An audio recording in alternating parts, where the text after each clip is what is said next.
Доброе утро, Якутия! Всех с началом осени! Сегодня 1 сентября, и это еще и начало нового учебного года. Этой теме мы посвятим большую часть нашего сегодняшнего эфира. Узнаем, какие новшества ждут российских школьников в новом учебном году. Поговорим с гостем студии, директором одной из школ из Кутска.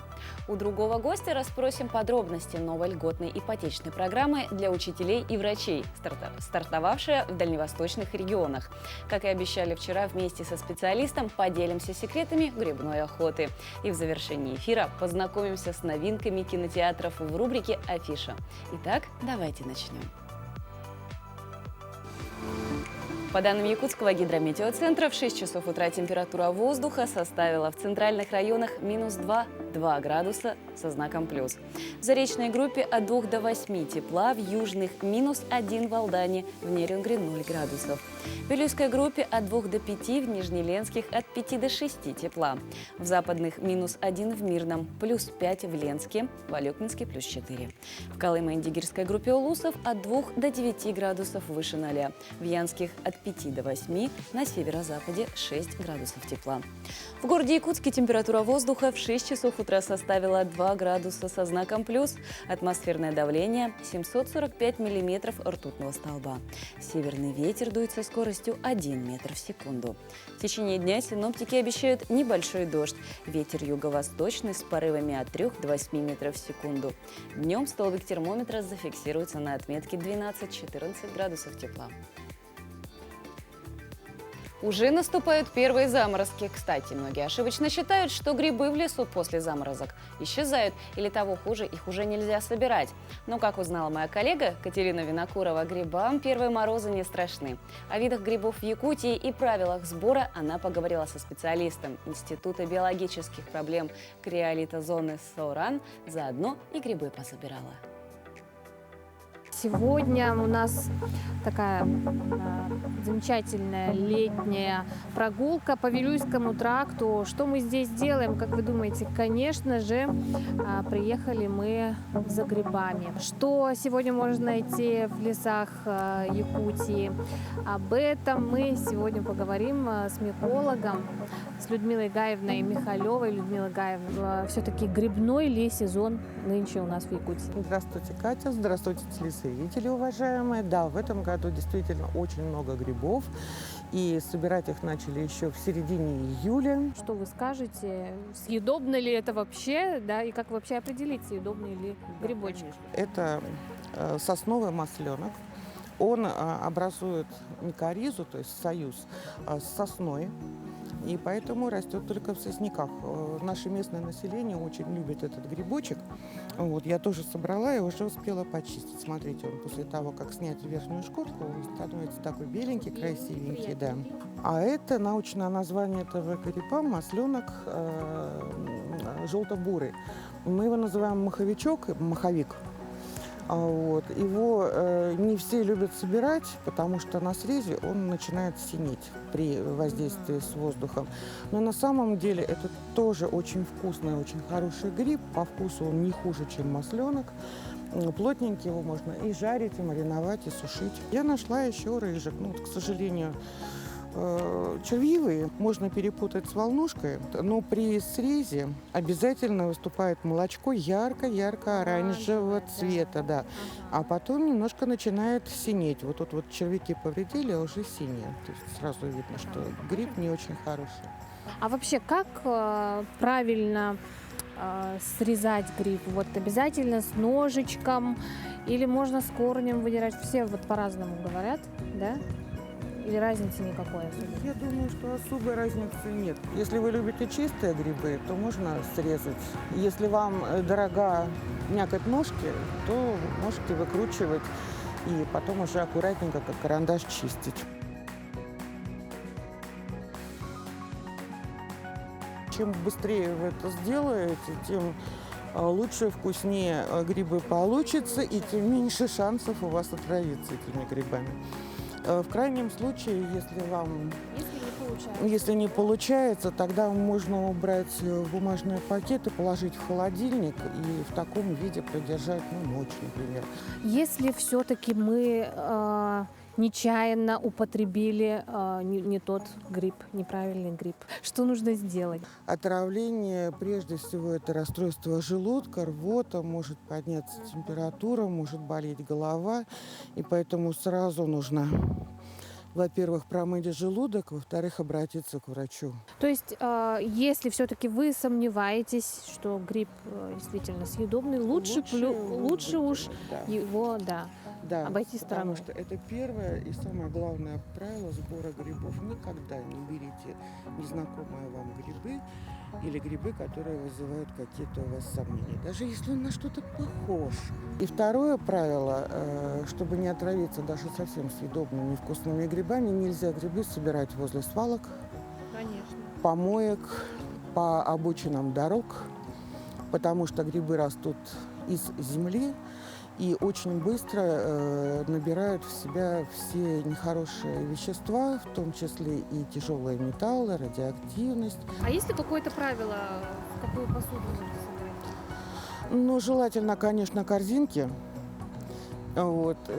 Совсем нежелательно в полиэтиленовые пакеты, особенно в жару, потому что они там не дышат. И ну да, если с пакетами ходим, не набивайте их плотно и ставьте в машину, потому что вот такие вот, как подберезовики, они в пакете превращаются да, в слизь, буквально расползаются и не успевают доехать до дома. Людмила Гаевна, благодарю вас. Много чего нам рассказали, мы много чего узнали. Я думаю, и наши телезрители согласятся с этим. Пожалуйста, обращайтесь. Сегодня 1 сентября, День знаний. Мы поздравляем всех с этим днем, учителей, школьников, родителей. Ведь это не только праздник для школьников и студентов. Все мы в течение жизни чему-то учимся, овладеваем новыми знаниями. Кстати, как вы относитесь к тому, чтобы 1 сентября сделали выходным днем? Такую идею недавно выдвинули депутаты Государственной Думы.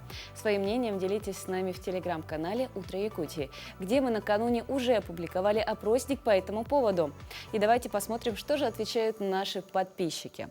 Около 60% отвечают о том, что да, это очень хорошая идея.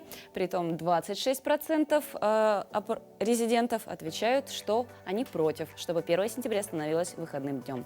14% респондентов затрудняются ответить.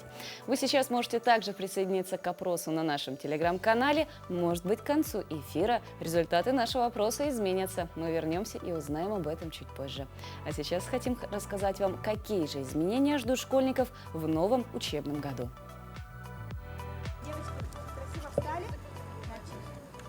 Здравствуйте, девчонки и мальчишки! Здравствуйте, уважаемые родители, дорогие ученики нашей школы и гости нашей торжественной линейки. В преддверии начала нового учебного года в школах столицы репетируют торжественные линейки. Ведь с этого года линейки в школах страны будут проходить по-особенному. Началом нового учебного года 2022-2023 у нас предстоят новые новшества. В первую очередь, конечно, это воспитательная работа. Сейчас при обновленном ФГОС в этой связи большое внимание будет уделено и патриотическому воспитанию детей. И мы на сегодняшний день получили рекомендации Министерства просвещения Российской Федерации о проведении церемониала поднятия флага Российской Федерации. Так, для проведения линейки будет формироваться знаменная группа, состоящая из знаменосца и ассистентов, говорится в документе Минпросвещения. В нем даются рекомендации по месту проведения церемонии. Так, в осенне-зимний период рекомендовано проведение церемонии в помещении, а в весенне-летний период на открытой площадке. По понедельникам будем поднимать и в субботу опускать флаги. Чтобы мероприятия проводились уже в течение зимнего периода, холодного времени года. У нас нынче мы восстановили радиосети внутри школы, и мероприятия будут проходить уже с использованием радиосети школьной. Гимны скачали с государственного портала, и используем этот материал для учебно-воспитательных целей. Поскольку это специальная церемония, поэтому рекомендуется исполнение полной версии гимна Российской Федерации. Кроме того, для школьников проведут специальный урок – классные часы, на которых расскажут о государственных символах страны и о знаменательных датах. В школах появится новая должность – советник директора по воспитательной работе. Они уже прошли специальное обучение, получили первое задание и даже определили тему первого классного часа. Она пройдет по тематике «Страна моя Россия». Также у нас в тематический план уже внесены классные часы, мероприятия по данной программе, исполнение гимна. И патриотическое воспитание будет уделяться очень много внимания. Отныне урок истории будет изучаться и в начальных классах. Так, в младших классах изучению истории будут уделять большое время в рамках предметов «Окружающий мир» и «Основы религии и светской этики». А в старших будет введен дополнительный курс истории, на котором будут углубленно рассказывать о наиболее значимых событиях в жизни страны. А пока патриотическое воспитание в школах страны уже с этого дня начнется с поднятия государственного флага и звучания гимна Российской Федерации. Внимание! Звучит гимн Российской Федерации и гимн Республики Саха-Якутия.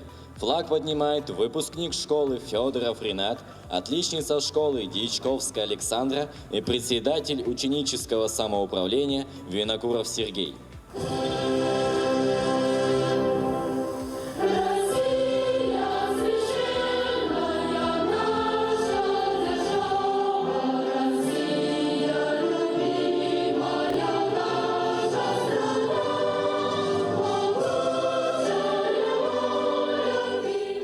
Дмитрий Тымыров, Виктор Дичковский, Якутск.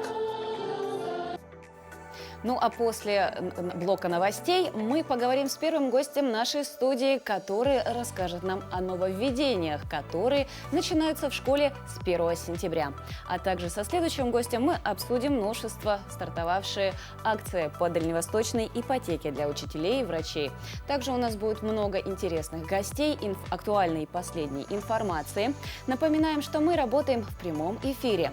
Сегодня праздничный день. 1 сентября. И вы можете поздравить своих любимых учителей, своих классных руководителей через телеграм-канал «Утро Якутии», а также по номеру 914-273-44-88.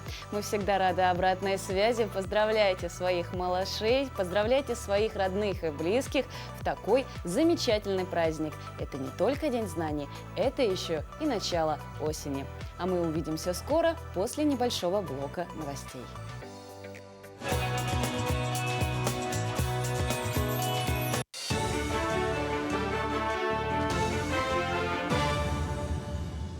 Доброе утро, Якутия. Последние новости к этому часу.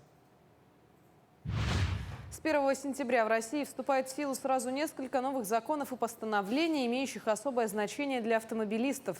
Самым значимым является новый порядок прохождения техосмотра легковых автомобилей. Теперь вместо 82 обязательных пунктов проверять будут всего 55. В прошлое уйдет, в частности, обязательное наличие в багажнике аптечки и знака аварийной остановки. Кроме того, на пунктах техосмотра прекратят обращать внимание на неработающие штатные противоугонные устройства, подтекающий двигатель и ржавчину на шлангах и трубопроводах.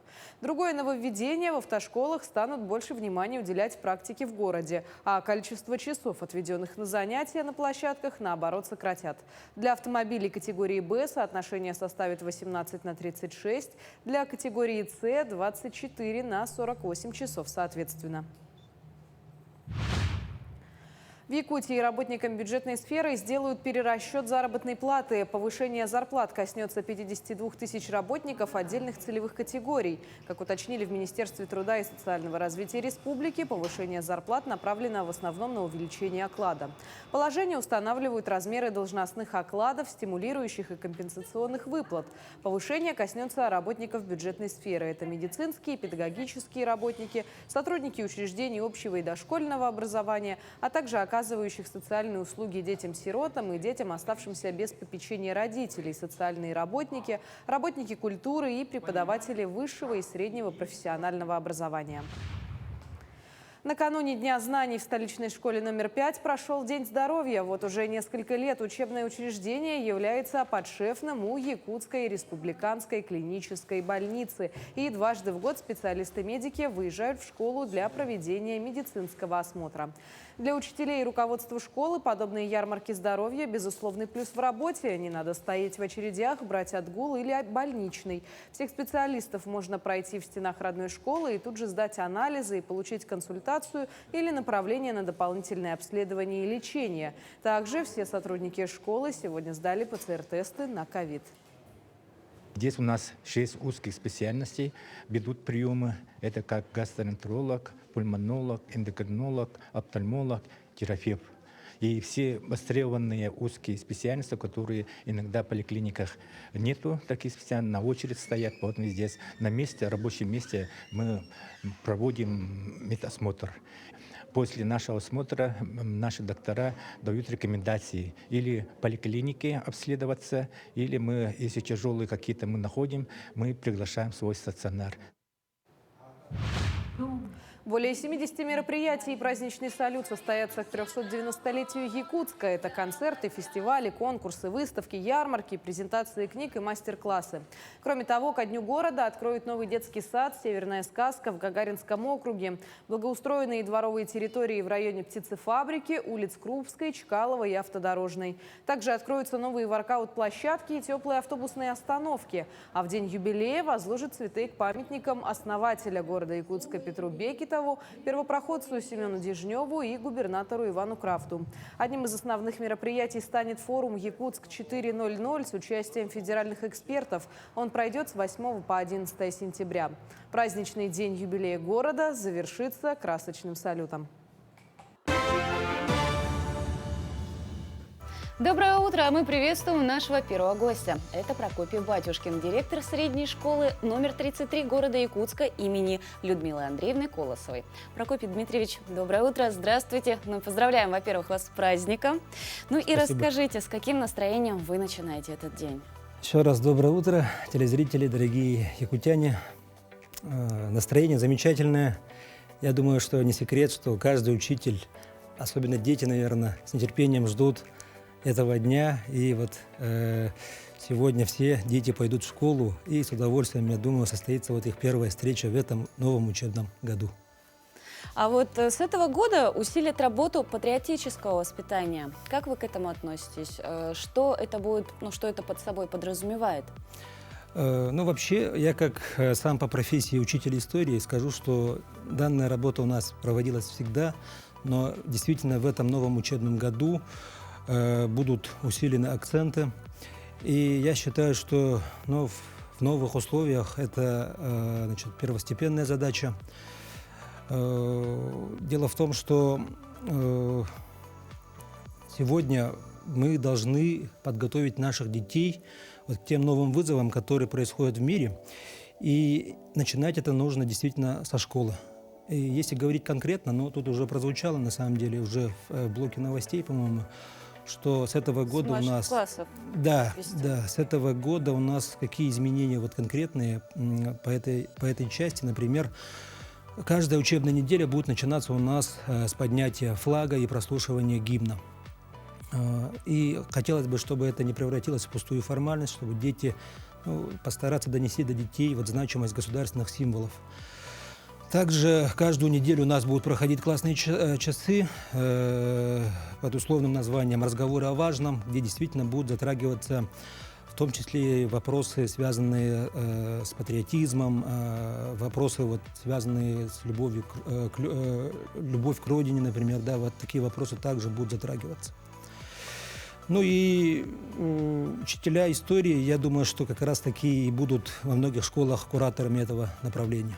Ну вот вы, как учитель истории, как вы ранее сказали, что вы думаете по поводу того, что уроки истории нашей российской, советской, вообще история, как она требует ли изменения программы для того, чтобы дети начинали изучать ее уже в младших классах?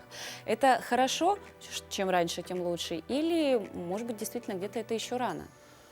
Нет, я думаю, что блок истории можно спокойно начинать в начальной школе по тем же предметам, вот, допустим, по таким предметам, как окружающий мир, например. Дети с малых лет должны вот знать героев своей страны. Я считаю, что это нормальная практика. Тем более в старшей школе. Вот, например, я знаю о том, что вот уже на экзаменах, едином государственном экзамене будет увеличен, значит, блок, касающийся вот истории Великой Отечественной войны. Это тоже наши дети должны знать.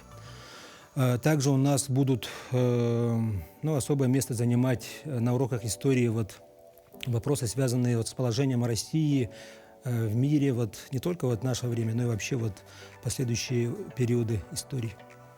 Что касается воспитательной работы, сейчас идет как раз-таки переговоры, обсуждение инициативы создания масштабной детской организации в стране. Что вы думаете по этому поводу и что она будет из себя представлять?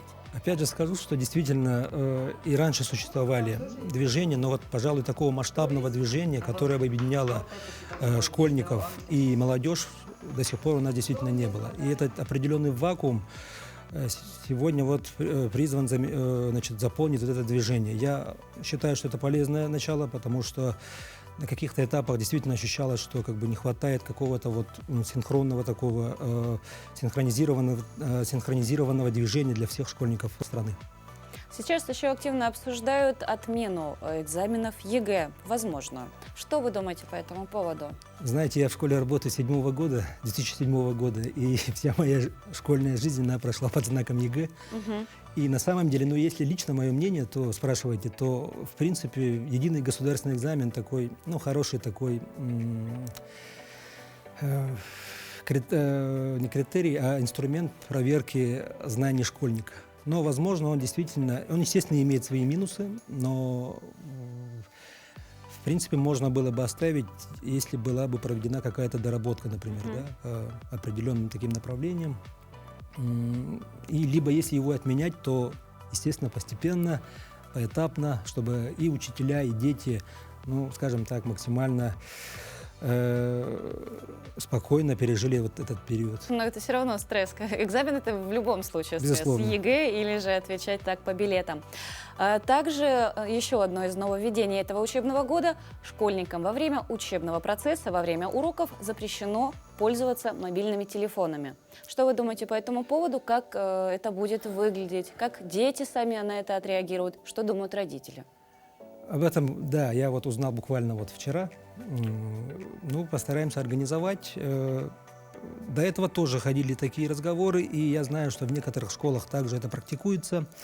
Возможно, следует обратиться к ним, спросить совета, как это все организовать. Примерное представление, конечно, нет. Есть, точнее, простите, да, и оговорился. И я думаю, что определенный плюс в этом есть, потому что не секрет, что во время уроков некоторые дети могут сильно отвлекаться на гаджет. Да, в том числе и использовать. Хотя в каких-то моментах мы иногда, допустим, те же гаджеты использовали как инструмент для поиска той же информации, например. В свое время это тоже не возбранялось, скажем так. Главное, наверное, тут не перегнуть палку и как-то найти оптимальное решение. Прокопий Дмитриевич, в этот замечательный, прекрасный день. В этом году вы как раз-таки вступаете в свою юбилейную дату. Во-первых, 30-летие вашей школы и 15 лет вашего учебного педагогического стажа. Спасибо. Мы вас поздравляем, а вы можете поздравить своих коллег и всех учащихся учеников и учителей нашей республики. Спасибо. Действительно, школа номер 33 города Якутска имени Людмилы Андреевны Колосовой в этом учебном году отмечает 30-й свой юбилейный учебный год. Пользуясь случаем, я хотел бы поздравить наш замечательный коллектив. Желаю им всем удачи, добра, крепкого здоровья. Также хочу поздравить своих коллег из города Якутска, из республики. Всех вас поздравляю с началом нового учебного года. Побольше оптимизма, поменьше стресса. Детям я хочу пожелать как можно больше интересных уроков. Большое спасибо. С удовольствием присоединяемся к этим поздравлениям, чтобы сегодняшний день прошел у вас хорошо. Ну и, конечно же, чтобы все ваши пожелания, они осуществились у всех преподавателей, родителей и детей, но и, конечно же, у вас. Спасибо. Мы двигаемся далее. Оказывается, официально в нашей стране 1 сентября стало единым началом учебного года с 1935 года. А на государственном уровне День знаний получил статус праздника и того позже, лишь в 1984 году, указом Президиума Верховного Совета Советского Союза о праздничных и памятных датах. Рубрика «Даты и события» далее.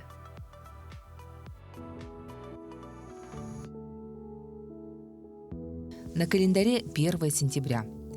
Сегодня День знаний. Официально он был учрежден в 1984 году. Также сегодня начало календарной осени. По народному календарю Фёкла свекольница. На Фёклу подмечали, какой дует ветер. Если с юга, то это сулило большой урожай овса. Этот день в истории. В 1255 году основана крепость Кёнигсберг. В 1902 году в этот день состоялась премьера первого в мире научно-фантастического фильма «Путешествие на Луну». Во Франции на экраны вышел фильм по мотивам произведения Жюля Верна, режиссера Жоржа Мельеса. В 1910 году в этот день открылась первая русская фабрика граммофонных пластинок. Позднее фабрика получила название «Апрелевский завод грампластинок». Ровно 110 лет назад издан первый номер первого журнала на якутском языке «Сахасагата» «Голос якута». 1 сентября также считается днем основания ВГИКа. За свою столетнюю историю это учебное заведение неоднократно меняло наименование, но именно ВГИК стало тем именем, с которым связано его общероссийское и мировое признание. В 1939 году в этот день началась Вторая мировая война. 1 сентября также день рождения белорусского ансамбля «Песняры». В 1985 году в этот день в Атлантическом океане обнаружены обломки лайнера «Титаник». Спустя 73 года после одной из крупнейших морских катастроф совместная американско-французская экспедиция обнаружила место залегания «Титаника». С тех пор было поднято около 5000 артефактов, обнаруженных среди обломков «Титаника». В 2004 году, 1 сентября, был совершен террористический акт в средней школе номер 1 в городе Беслане. В течение 3 дней террористы удерживали в здании школы более 1000 человек. Год спустя на мемориальном кладбище Беслана, где захоронены жертвы теракта, состоялось открытие памятника «Древо скорби». В этот день родились Наталья Нарышкина, русская царица, вторая жена царя Алексея Михайловича, мать Петра I. Иннокентий Анинский, русский поэт Серебряного века. Эдгар Берроуз, американский писатель. Сейдзи Адзава, японский дирижер. В этот день родился Валерий Легасов, советский ученый, химик, неорганик, академик, герой России. Сегодня свой юбилей отмечает Наталья Харлампьева, народный поэт Якутии. Также в этот день увидел свет Сергей Кармаш, советский российский актер театра и кино, народный артист России. Именины сегодня у Андрея, Николая, Тимофея и Фёклы. Далее наш эфир продолжает рубрика «Пусть мама придет», где мы рассказываем о детях, которым нужна семья. Знакомьтесь, Богдана. Нашей Богдане 2 года и 5 месяцев. Богдана очень спокойная, ласковая, веселая девочка. Любит играть, собирать пирамидки, шнуровки, вот она очень любит. Богдана пытается самостоятельно одеваться, самостоятельно кушает. Очень аккуратная девочка. Да? Богдана легко идет на контакт со взрослыми, реагируя на обращение к ней положительными эмоциями. Очень любит Богдана катать свою куклу, бережно усаживая ее в коляску и прогуливаясь по коридору.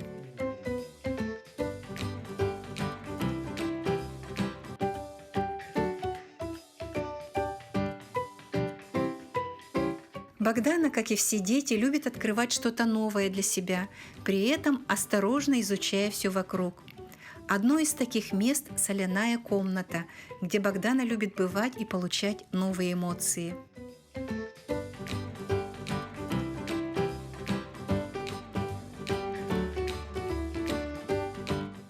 Девочку очень любят сотрудники центра.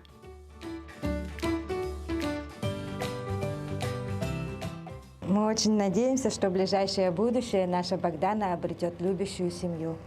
Мы присоединяемся к этим словам и надеемся, что после нашего сюжета у Богданы появится семья.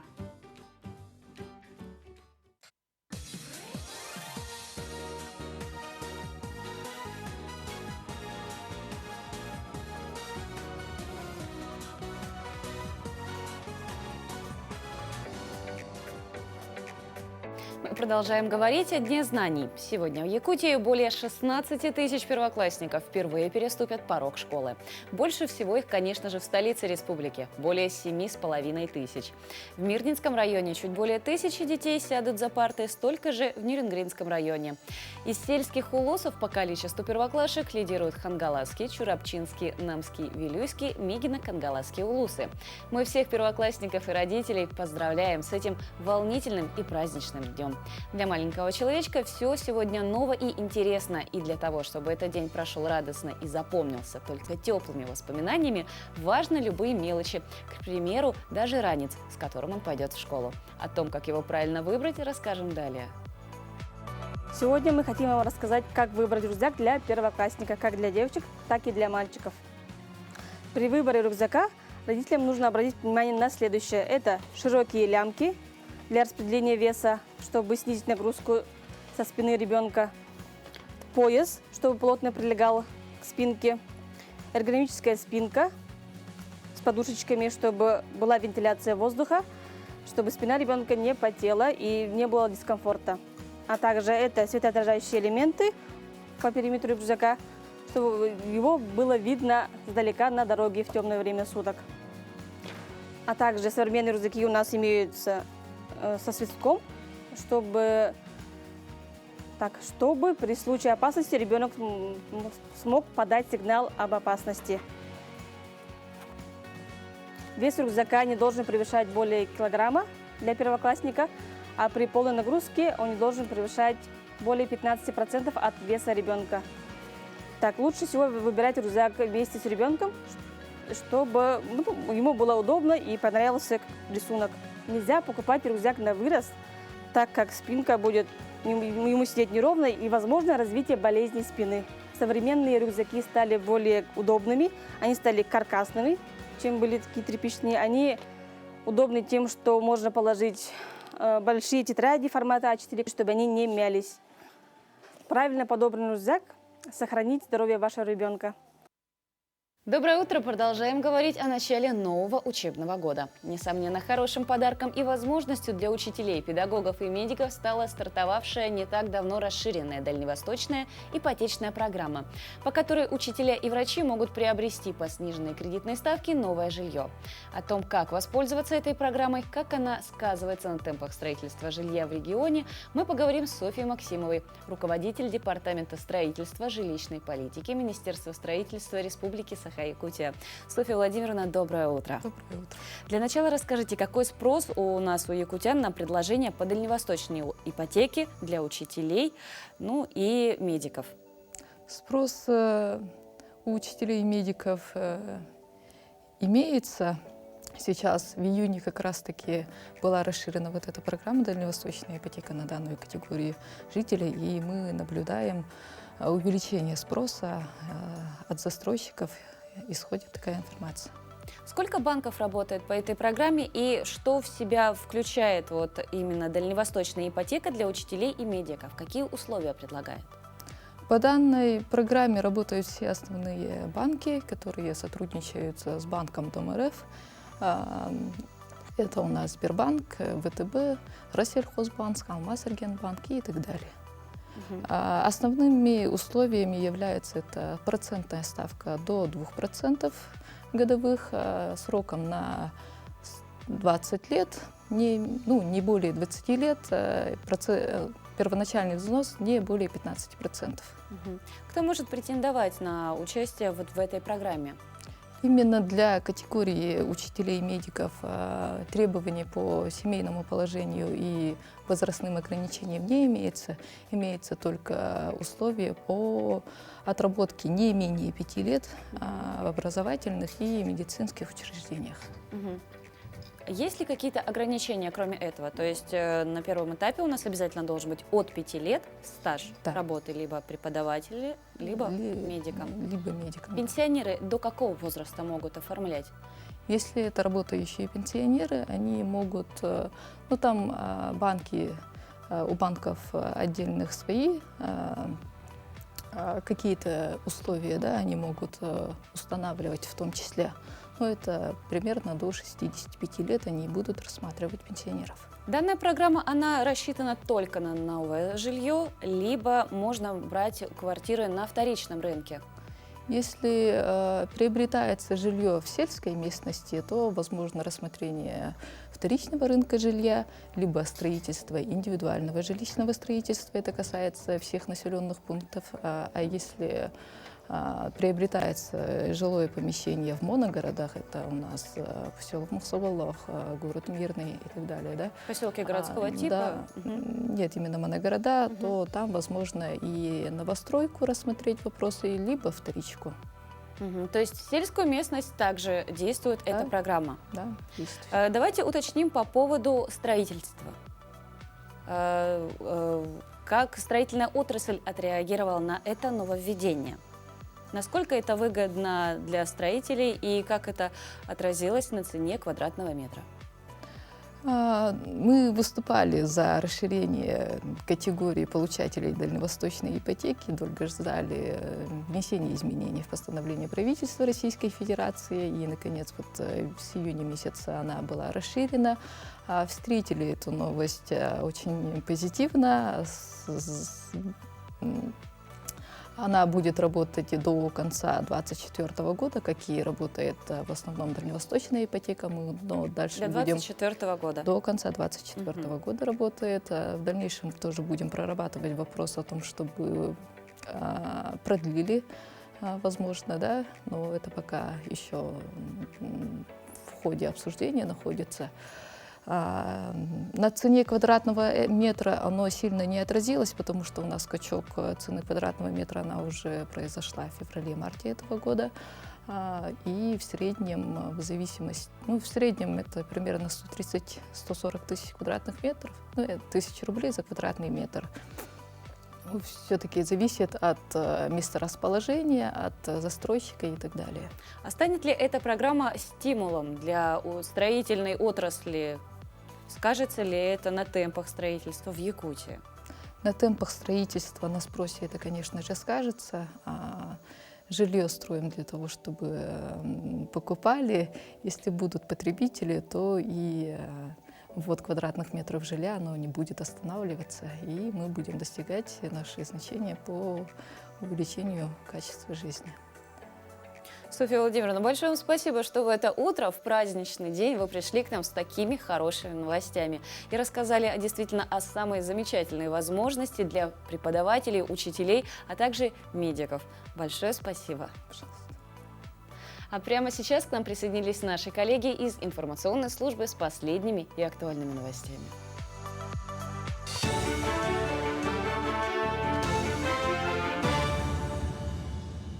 Доброе утро, Якутия! Мы продолжаем освещать самые заметные события.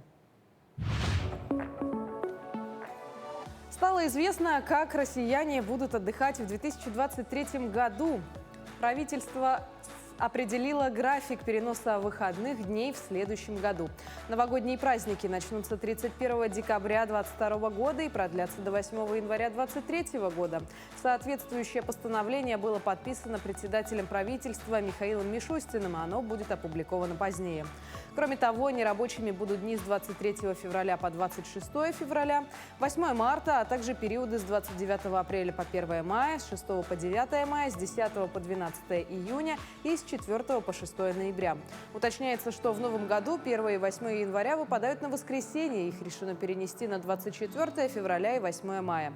По данным Минтруда, в целом в 2023 году россиян ждет 119 нерабочих дней, в то время как в текущем году таковых на один меньше – 118. Студенты Северо-Восточного федерального университета начали заселяться в общежития. Всего в университете 14 объектов проживания, предназначенных для студентов, и более 5500 мест. Для старших курсов заселение началось 25 августа, а первокурсники заселились на 5 дней позже.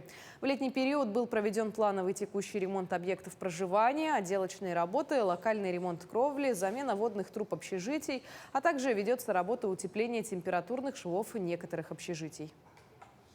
Заселение производится на основании положения о порядке заселения, в котором указано, что студенты обеспечиваются местами в порядке их социальной категории, к какой социальной категории они относятся. Конечно же, в первую очередь заселяются дети-сироты, оставшиеся без попечения родителей, инвалиды первой и второй группы с детства, ветераны боевых действий, перенесшие лучевую болезнь, ну и дальше по социальным категориям, например, многодетная малоимущая семья с одним родителем и так по убывающей. Новый учебный год школьники Якутской городской национальной гимназии будут встречать в обновленном здании. За лето в школе проведен капитальный ремонт по федеральной программе. Всего было выделено 96 миллионов рублей, из них 11 на техническое перевооружение кабинетов. Актовый зал, фойе, коридоры и кабинеты оформлены в едином современном национальном стиле. Также дополнительно приобретено оборудование для столовой, преобразилась и учительская. Свыше 300 новых парт и 500 стульев установлено практически во всех классах. Наше здание 2006 года постройки. Прошло 16 лет, за это не было ни одного ремонта. Но я думаю, красивая среда – это и есть результаты детей, отличные результаты. У них будет мотивация и будут у них успехи. К этому часу это все новости. Хорошего дня. Доброе утро, столица! И большое спасибо, Надежда, за интересную информацию. Ну а мы напоминаем, что работаем мы в прямом эфире и всегда рады вашей обратной связи. По номеру телефона 8 914 273 44 88 вы всегда можете отправить свои поздравления, пожелания, рассказать о том, как прошло ваше лето. Также вы можете сделать это с помощью нашего телеграм-канала «Утро Якутии». Подписывайтесь и узнавайте последние и актуальные новости. И вот у нас есть несколько сообщений. Причем география самая распространенная. Здравствуйте, город Ленск. Я хочу передать привет маме Кузнецовой Алле Александровне. С удовольствием присоединяемся к вашим поздравлениям и приветам. Здравствуйте, хочу передать привет мамулечке, пожелать ей хорошего дня. Люблю тебя, моя Галюшка. Белоусову Ульяну Ильиничну, супругу мою, поздравляю с днем рождения, желаю крепкого здоровья, успехов, люблю, целую и обнимаю. Спасибо за то, что вы помогаете создавать нам такое же хорошее и доброе настроение. А на календаре у нас 1 сентября, четверг, и это значит, пора ознакомиться с афишей кинотеатров на предстоящие выходные.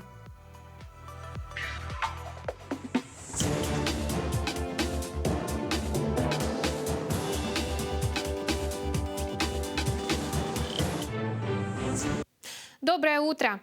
Новая пора приносит новые релизы. Рассказываем, какие фильмы скрасят ваши осенние вечера. Так, уже сегодня в кинотеатре «Лена» смотрите премьерный показ фильма «Преступление будущего». Имя Дэвида Кроненберга давно стало синонимом крови, экспрессии и телесного ужаса. Последняя картина мастера представляет собой смешение предыдущих идей и возвращение к фирменному стилю. Премьера «Преступления будущего» прошла на Каннском кинофестивале, где фильм успел разделить зрителей на две группы. Первые, как истинные фанаты режиссера, завороженно наблюдали за происходящим на экране. Вторые едва смогли досидеть до титров. Действие разворачивается в мире будущего, где человечество переживает синдром ускоренной эволюции и перестает чувствовать боль. В поисках новых смыслов и ощущений герои начинают выращивать внутри себя органы. Герои организуют прилюдные вскрытия, устраивая таким образом перформансы для зрителей. Толпа в восторге, а методы пары в скором времени начинают привлекать таинственную группу.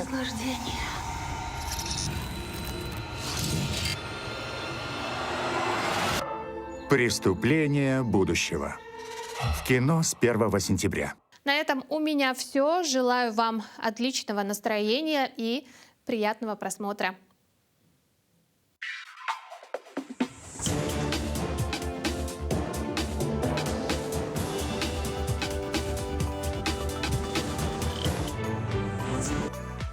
Кроме посещения кинотеатров, в предстоящие выходные советуем принять участие в велодне в воскресенье 4 сентября, который инициирует наш телеканал «Якутия-24».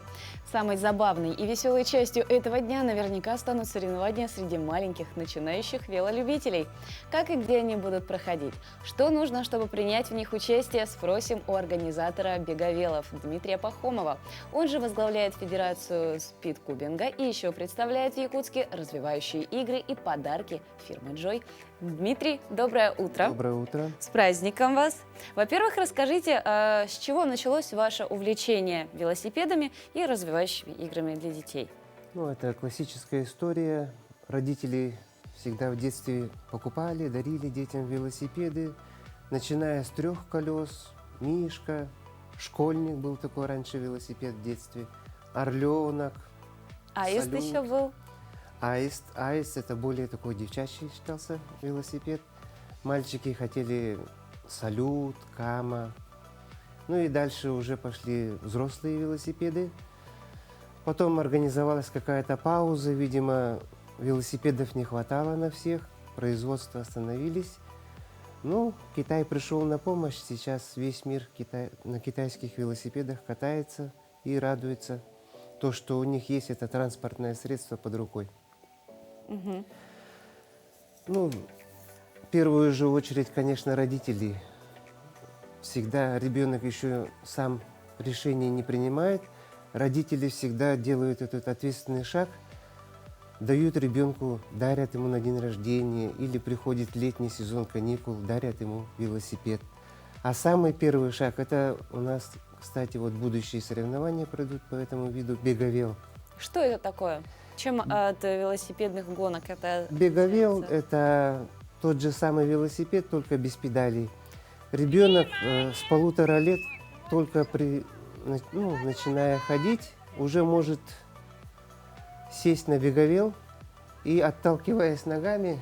То есть, если я правильно понимаю, это рама с 2 колесами, отсутствуют полностью педали, и скорость набирается с помощью собственных ножек. Да, и это очень хорошая циклическая равномерная нагрузка. Допустим, если это сравнить с самокатом, мы стоим на одной ноге и отталкиваемся. И держим равновесие. Держим равновесие, да. А на беговеле мы синхронно, циклично работаем 2 ногами, и идет равномерная нагрузка на организм. Уже нет никаких перекосов, и более такое гармоничное развитие у ребенка идет.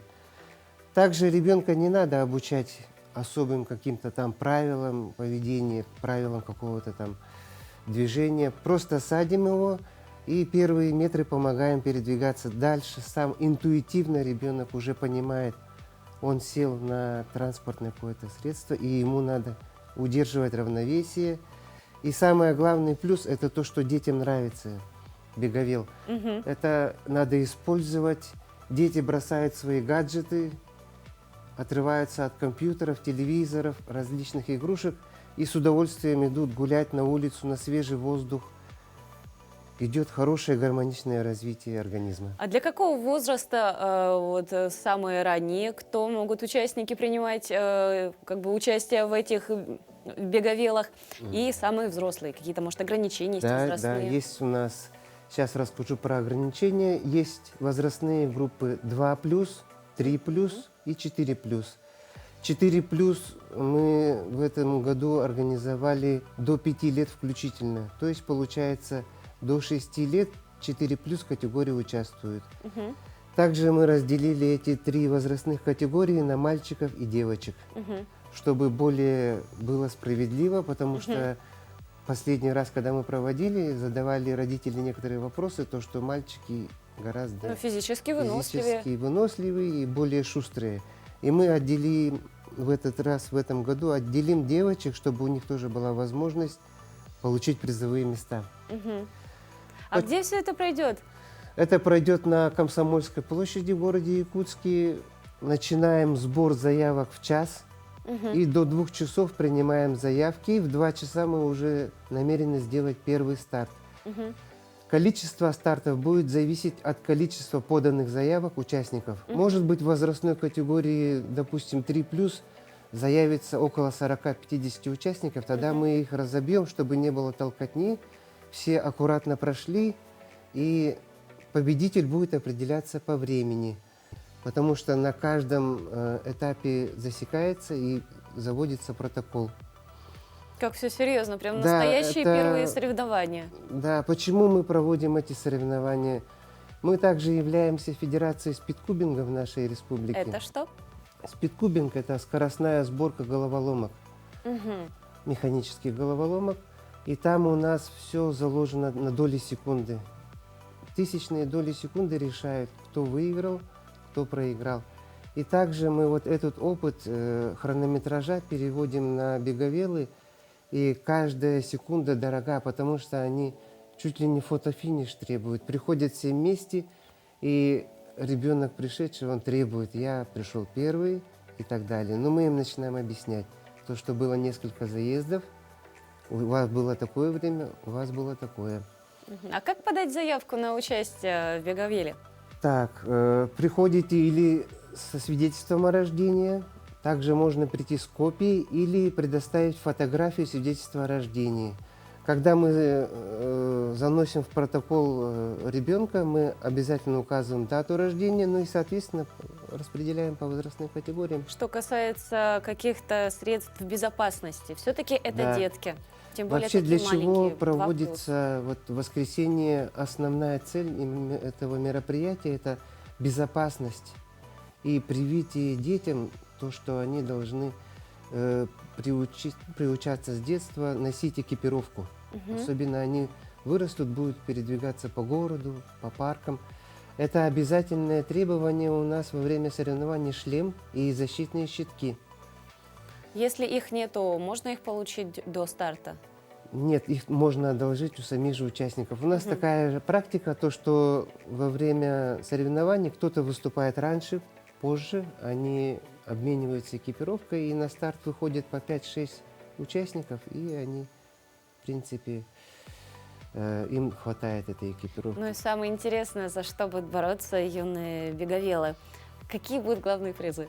Главные призы, ну, мы с Международным комитетом игр «Дети Азии» подготовили, и магазин развивающих игр «Джой» подготовили также призы. Это у нас самокаты, но беговелов нету, потому что все участники придут. И развивающие игры. Самое главное – дать ребенку попробовать в различных видах. Интеллектуально, подвижно, в творчестве, чтобы ребенок успел раскрыться. И вот этот вид беговел, да, дает возможность раскрыться подвижным детям. Может, он не успевает по каким-то там сложным чтению и так далее, но беговел может раскрыться, дать активным детям.